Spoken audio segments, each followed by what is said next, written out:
Hello friends, जय Shri Shyam.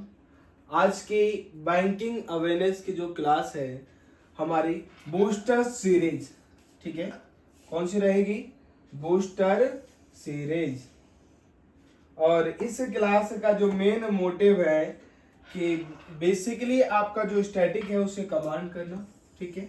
Subjective इससे पहले हमारी ऑलरेडी 4 क्लास हो गई है, ये क्लास 5th है। उम्मीद है कि आपने इन सभी क्लासों से पहले आपने इस सीरीज को, बूस्टर सीरीज को देखा होगा, ठीक है। यदि आपने देखा है तो पहली बार ये आपसे कहने जा रहे हैं कि हो सके तो एक बार चैनल को सब्सक्राइब करें और कोशिश करें कि आगे से आगे ज्यादा से ज्यादा शेयर भी करें। जो जरूरतमंद होगा उन्हें जरूर बताइएगा कि हमारे जो है बूस्टर सीरीज चल रहा है किसके लिए? बैंकिंग अवेयरनेस के लिए, ठीक है। नेक्स्ट, यहां पर हम प्रश्न लेकर आए हैं।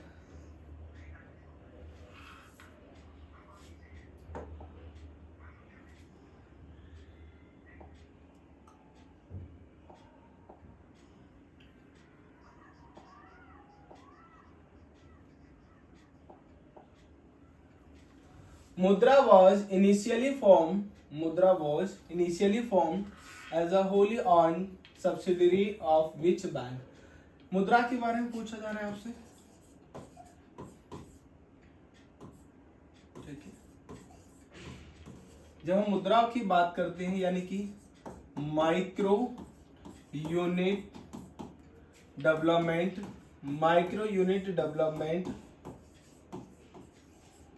एंड रीफाइनेंस एजेंसी, ठीक है। Micro unit development refinance agency, ये मुद्रा का फुल फॉर्म होता है। बेसिकली आपको मालूम होना चाहिए कि मुद्रा को प्रधानमंत्री मुद्रा योजना के तहत लॉन्च किया गया। प्रधानमंत्री मुद्रा योजना के तहत लॉन्च किया गया था 8 अप्रैल 2015 को दोस्तों, ठीक है, 2015 को। और जैसा कि आपको मालूम है इनिशियल अंडर सिडबी, किसके अंडर में था ये? सिडबी के अंदर, जो अंडर में रखा गया था। मुद्रा का जो आपका कैपिटल रखा गया था, ऑथराइज्ड कैपिटल अगर हम बात करें, ऑथराइज्ड कैपिटल था 1000 crore and paid up capital then answer will be 750 crore, ठीक है। So what was the authorised capital of Mudra? Answer will be 1000 crore and paid up capital 750 crore. Mudra, when was Mudra launch? Then answer will be 8 April 2015। Mudra को divide किया गया था 3 categories में। First Shishu category and Kishor and Tarun. Loan up to 50,000, इस category में कितना मिलेगा? 50,000 मिलेगा आपको। और किशोर में up to 5 lakh and Tarun में up to 10 lakh.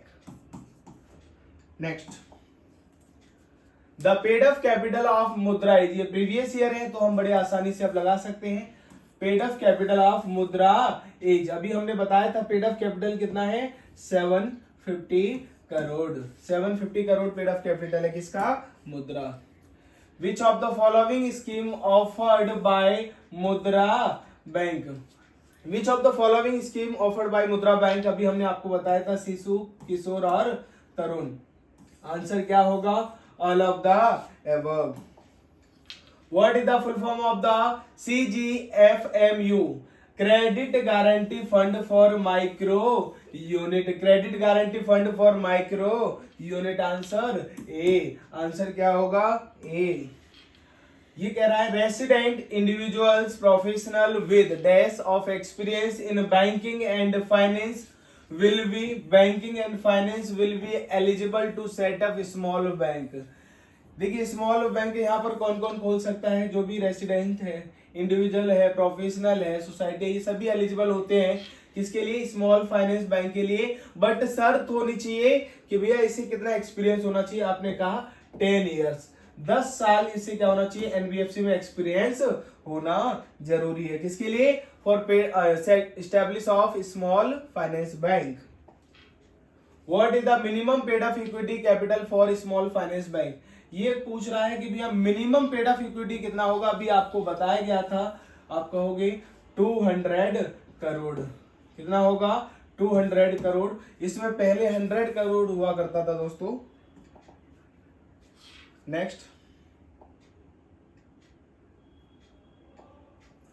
the decision to issue an in principle approval for setting up of a small finance bank will be taken by।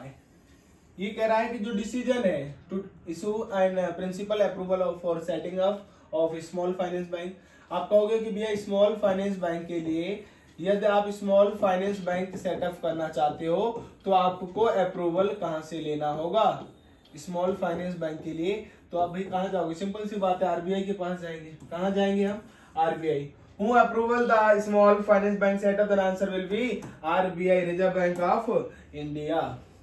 Under which section of the banking regulation act 1949। ठीक है, यहाँ पर banking regulation act 1949 की बात कर रहा है। आपको मालूम होना चाहिए इसी के अकॉर्डिंग क्या नेशनलाइज हुआ था, आरबीआई नेशनलाइज हुआ था। ठीक है, small finance bank are licence.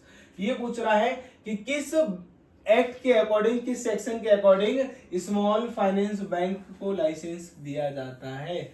Section 22, section 30 या 32, 52 या 20। आपने कहा सेक्शन 22 के अकॉर्डिंग। ठीक है, banking regulation act, banking regulation act. ठीक है, बैंकिंग रेगुलेशन एक्ट की अगर बात करें 1949 का, तो जो इसका सेक्शन कौन सा है, सेक्शन 22। सेक्शन 22 के बारे में किसके बारे में प्रोविजन है, for license of small finance bank, of small finance bank.